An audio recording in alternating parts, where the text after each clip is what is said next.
العالمين والصلاة والسلام على سيد الأنبياء والمرسلين. ما بعد فأعوذ بالله من الشيطان الرجيم. بسم الله الرحمن الرحيم.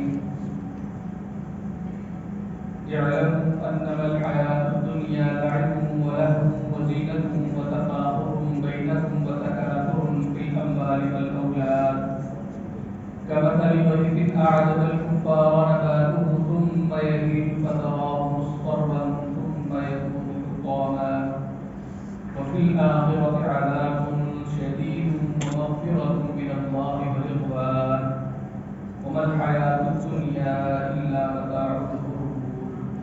صدق الله العظيم. رب اشرح لي صدري ويسر لي أمري واحلل عقدة من لساني يفقهوا قولي واجعل لي وزيرا من أهلي. سبحانك لا علم لنا إلا ما علمتنا وعليك توكلنا. اللهم ألهمنا رشدنا وأعذنا من شرور أنفسنا. آمين یا رب العالمین. حضرات، آج کے ہمارا یہ تدبیر بالقرآن کا جمعہ کا آج ہمارا سیکھنے سکھانے کا جو آج موضوع ہے وہ دنیا کی حقیقت ہے. ہم کچھ کوشش کریں گے کہ دنیا کی حقیقت کے حوالے سے قرآن پاک میں کیا رہنمائی موجود ہے اس پر بات کریں. اور آج جو ہمیں مسائل ہیں وہ دنیا کی حقیقت میں ہم اگر آج دیکھیں تو ہمارے وہ مسائل کیا ہیں اس کو ہم کوشش کریں گے. پہلی بات تو یہ سمجھتی ہے کہ یہ دنیا کی ہماری جو زندگی ہے یہ بڑی طویل ہے. اب آپ کہیں گے یہ بات بڑی عجیب سی ہوگی. ہم تو کہتے ہیں دنیا کی زندگی بڑی مختصر ہے لیکن ہماری زندگی طویل ہے. قرآن پاک میں اللہ سبحانہ و تعالیٰ نے دو جگہ ارشاد فرمایا تمہیں دو موتیں اور دو زندگیاں دی ہیں. سورۃ البقرہ میں ارشاد ہے آیت نمبر 28 میں کیف تکفرون باللہ وکنتم امواتا فاحیاکم ثم یمیتکم ثم یحییکم.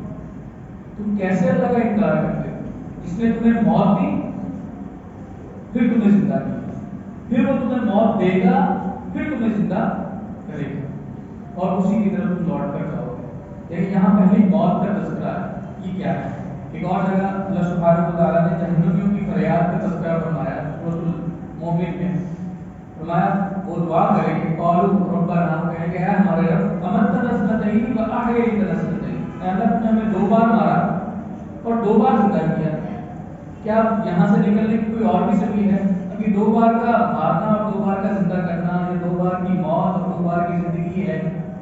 پہلی بات تو یہ سمجھ لیجیے کہ جو ہمارا وجود ہے یہ صرف جسمانی وجود نہیں، اس میں ایک روح ربانی بھی ہے. اس کی بھی وضاحت قرآن پاک میں ملتی ہے. اللہ سبحانہ و تعالیٰ نے ارشاد فرمایا وَإِذَا سَوَّيْتُهُ وَنَفَخْتُ فِيهِ مِن رُّوحِي، جب میں اس آدم کی نوک پلک سوار ہوں، اس کو ذرا ترتیب دے دوں تو پھر تم اس میں میری روح میں سے پھونکنا، پھر اس کے آگے تم سجدہ کرنا. بلکہ سورۃ السجدہ میں یہ ارشاد فرمایا جب میں نے سب کو بنا دیا ہے، آدم کو جب میں نے بنایا، انسان کو بنایا تو پھر میں نے اس میں اپنی روح پھونکی. انسان کا جو وجود ہے، جو انسان کا شعور ہے، وہ اس روح کی بنیاد پر ہے. مثال سے سمجھا دیتا ہوں. میرا نام اسد ہے، گھر کو کہا جائے گا یہ سب کا گھر ہے، بچوں کو کہا جائے گا یہ سب کے بچے، گاڑی کو کہا جائے گا یہ سب کی گاڑی ہے. کب تک؟ جب تک میرے اندر روح موجود. اور جس وقت میرے اندر سے روح نکل گئی تو کیا کہا جائے گا؟ یہ میت کا گھر ہے، یہ مرنے والے کی بیوی ہے، یہ مرنے والے کے بچے ہیں، یہ میت کی گاڑی ہے. میرا اصل وجود کس چیز سے تھا؟ میری روح کے ساتھ. اللہ سبحانہ و تعالیٰ نے سب سے پہلے انسان کی روحوں کو بنایا، تخلیق کیا. اس کا بھی تذکرہ سورۃ الاعراف میں اللہ سبحانہ و تعالیٰ نے ارشاد فرمایا کہ ہم نے تخلیق آدم سے پہلے آدم اور اس کی ساری ذریت کی روحوں کو بنایا اور پھر ہم نے اس کے سامنے اپنے اکٹھا کیا، اجتماع کیا اور پھر ہم نے اس سے پوچھا، ہم سب سے پوچھا الستو بربکم، کیا میں تمہارا رب نہیں؟ قالوا بلا، سب نے کہا، سب روحوں نے کہا. کافر، مومن، آتش پرست، عیسائی، یہودی، سب وہاں تھے، سب کی روح وہاں، ہر انسان کے اندر روح موجود. تو انہوں نے کہا کہ اللہ تو ہی ہمارا رب ہے، ہم اس بات پر گواہ. اللہ نے کہا اب سو جاؤ. پھر سب کو سلا دیا اور سلانے کے بعد جب رحم مادر میں بچہ 120 دن کا ہوتا ہے تو فرشتہ اللہ کے حکم سے اس میں آ کے روح پھونکتا ہے. اب یہ پہلی زندگی ہے. موت تو پہلی ہو گئی، تخلیق کے بعد سلا دیا. اب جب بچہ اپنی ماں کے پیٹ میں 120 دن کا ہوتا ہے تو فرشتہ اللہ کے حکم سے روح لا کر ماں کے پیٹ میں ڈالتا ہے. حدیث کی ہے، نبی کریم صلی اللہ علیہ وسلم نے فرمایا کہ 40 دن بچہ